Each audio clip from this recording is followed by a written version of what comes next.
L'innovation, le succès par la création. Bonjour, bonsoir et bienvenue sur la page Facebook, YouTube de votre émission Innovation et bienvenue également sur H-Live, la meilleure des télévisions de la communauté haïtienne de France. Vous êtes dans la rubrique Le saviez-vous? Une rubrique proposée par la plateforme de promotion de l'innovation et de la création haïtienne qui s'intitule Une ovation. Cette semaine, nous traitons de sujets très importants. Il s'agit des précautions à prendre avec les aliments contre le coronavirus. Nous saluons nos gagnants de la semaine dernière et nous vous invitons de continuer à jouer pour encore gagner plus de belles choses grâce à nos sponsors des jeux questions-réponses Tropic Food et la boîte à musique de Fanfan. Nous envoyons une salutation très spéciale à l'association ADESCA qui soutient cette plateforme dans son ensemble. Voilà, nous nous lançons dans une bataille et c'est fait. Nous allons observer une petite pause et nous reviendrons tout de suite après pour le développement des sujets annoncés. Innovation, le succès par la création. De retour après la pause, nous sommes à présent au développement de notre sujet du jour. Mon nom c'est Edouard Franklin James, le présentateur officiel de votre émission Innovation. Quelles précautions faut-il prendre avec les aliments en période de coronavirus? Au moment où on parle dans toutes les infos d'une deuxième vague. 6 grandes questions ont été posées tout au long du confinement et se posent encore. C'est pourquoi, dans le saviez-vous, nous allons vous les répondre une par une. Première question. Beaucoup de Français continuent de s'interroger sur une éventuelle possibilité de contamination par les produits alimentaires. Gilles Salva, directeur général délégué de l'Agence nationale de sécurité sanitaire de l'alimentation, appelle à rester vigilant sans pour autant tomber dans l'excès.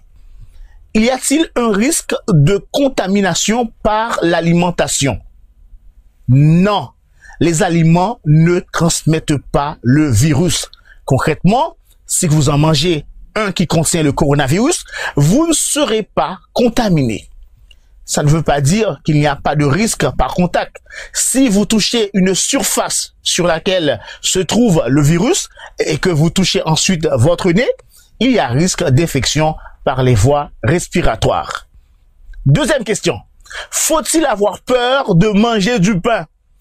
Le pain est cuit à haute température. Ce n'est pas un produit qui présente un risque quelconque.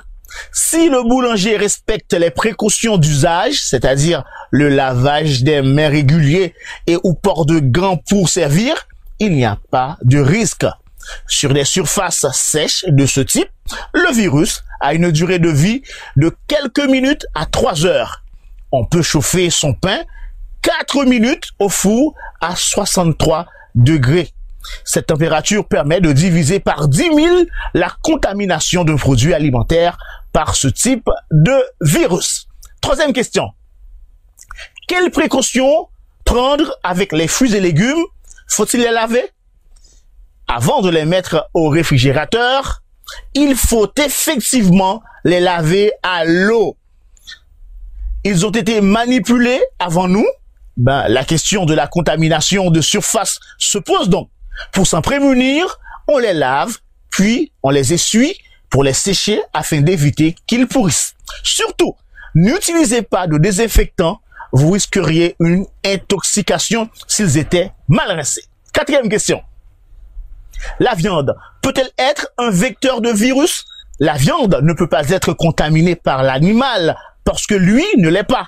Le passage du virus de l'être humain vers une autre espèce animale semble actuellement peu probable.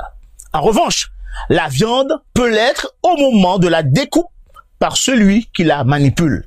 Mais une cuisson, même modérée, c'est-à-dire à plus de 63 degrés Celsius, permet de se débarrasser du virus. Cinquièmement, quels conseils peut-on donner pour les produits emballés? Sur les emballages, il n'y a pas de risque particulier.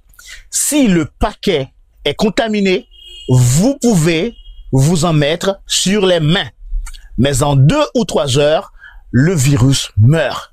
Il s'agit de surfaces sèches. À température ambiante, ce sont les pires conditions pour conserver un virus. On peut toutefois les essuyer avec un essuie-tout humide avant de les ranger, puis se laver les mains, rien de plus. 6e question. Et les produits de la mer, par exemple les huîtres, plein de choses survivent sur les coquilles avec les algues, mais ce ne sont pas des vecteurs. Entre le moment où elles sont ramassées et la vente en détail, si le poissonnier a respecté les mesures d'hygiène de base, lavage des mains régulier, gants, etc., il n'y a pas de risque. Il ne faut pas que les gens aient peur de manger. Il n'y a plus de risque de contamination en étant les uns sur les autres dans la file d'attente d'un supermarché qu'en ramenant des aliments à la maison. Ensuite, les recommandations de base s'appliquent, sortir le moins possible et puis se laver les mains régulièrement. À présent, c'est le moment de jouer avec vous grâce au restaurant Tropic Food à Saint-Denis et la boîte à musique de Fanfan Musique. Une question unique, valable pour 2 tirages au sort et pour pouvoir gagner un bon de restaurant valable pour 2 personnes. Alors, la question, qu'est-ce qui peut être un vecteur du virus du corona? Réponse A, la viande. Réponse B, la baguette. Ou réponse C, aucune des 2. Envoyez A, B, C à notre adresse mail innovation609@gmail.com pour remporter tous ces beaux cadeaux que nous propose le restaurant Tropic Food à Saint-Denis, également la boîte à musique de Fanfan Musique. Nous remercions sincèrement notre réalisateur Richardson Morin et également à tout le staff d'Innovation. Quant à moi, vous me retrouvez la semaine prochaine dans une autre rubrique de Le savez-vous et pour continuer à faire plein de connaissances avec Innovation. Soyez gentils. J-Dems.